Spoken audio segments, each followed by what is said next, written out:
1427년 형조판서 노안이 임금 세종에게 충격적인 보고를 올리게 됩니다. 길에서 사내종이 무슨 물건을 쥐고 있는 것을 보았는데 그것은 사람의 형형과 비슷했습니다.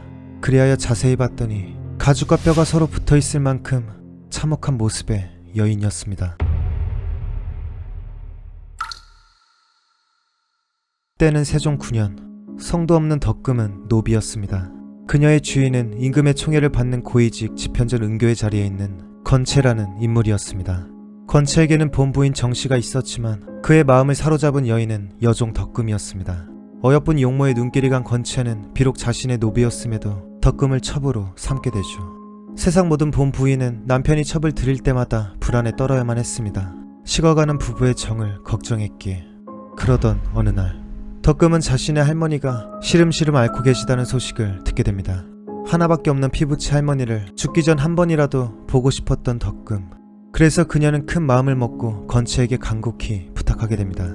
할머니가 많이 아프다는 소식을 들었습니다. 부디 며칠만이라도 다녀오게 해주세요. 하지만 주인이나 다름없는 건채는 조금의 고민도 하지 않고 그녀의 휴가 요청을 차갑게 거절하였죠. 그래도 덕금은 포기할 수 없었습니다.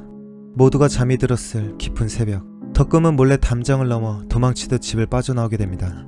이처럼 목숨을 걸 정도로 그녀에게 할머니는 소중한 존재였죠. 그러나 덕금은 정말 예상치 못했습니다. 도망가는 덕금의 뒷모습을 싸늘하게 지켜보고 있던 본부인 정씨가 있었다는 것을.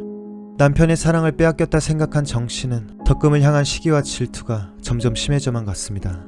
당연히 덕금의 허락 없이 도망친 행동은 벌을 받을 충분한 명분이 되었죠.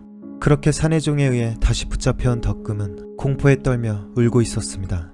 그런 그녀에게 정씨가 나지막이 말했죠. 너는 죽어 마땅하다. 그러고는 곧장 건채에게 달려가 호소하며 말했습니다. 덕금이 다른 남자와 간통하고자 하여 도망치는 것을 잡았습니다. 일부러 덕금을 모함한 정씨였지만 이 말을 듣고 심히 화가 난 건채는 허락도 없이 도망친 덕금에게 고랑을 채워 골방에다 가둬버리게 됩니다. 그리고 앞으로 덕금에겐 상상도 못할 끔찍한 나날이 기다리고 있었죠. 정씨는 덕금이 고작 골방에 처박혀 있는 것만으론 만족할 수 없었습니다. 덕금을 더 괴롭히고 혼내야겠다는 생각에 사로잡히게 됩니다. 이 일에 더 이상 관심이 없어 보이는 건채를 뒤로하고 그렇게 정씨는 몰래 골방에 들어가게 됩니다. 미리 갈아둔 칼을 들고 남편의 사랑을 빼앗긴 그녀의 처절한 복수가 시작된 것이었죠. 먼저 그녀는 덕금의 머리채를 잡고 칼이 가는 대로 머리카락을 잘랐습니다. 또한 수많은 매질들을 퍼부으며 덕금의 고통을 흐뭇하게 바라보았습니다. 그리고는 칼로 목을 베려할 때 옆에 있던 여종이 말리며 말했습니다. 만약 이를 못 뺀다면 여러 사람이 반드시 함께 알게 될 것이니 고통을 주어 저절로 죽게 하는 것이 더 좋을 것입니다. 이에 정씨는 그래 네 말이 옳구나라며 여종에게 시켰죠. 뒷간에 똥오줌을 퍼오너라.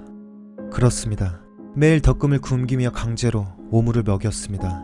그러다 그 오물에 구더기가 생겨 도저히 못 먹고자 할 때 정씨의 끊임없는 매질이 이어졌고 그 고통을 견디지 못하여 구더기까지 억지로 삼키는 지경에 이르렀습니다.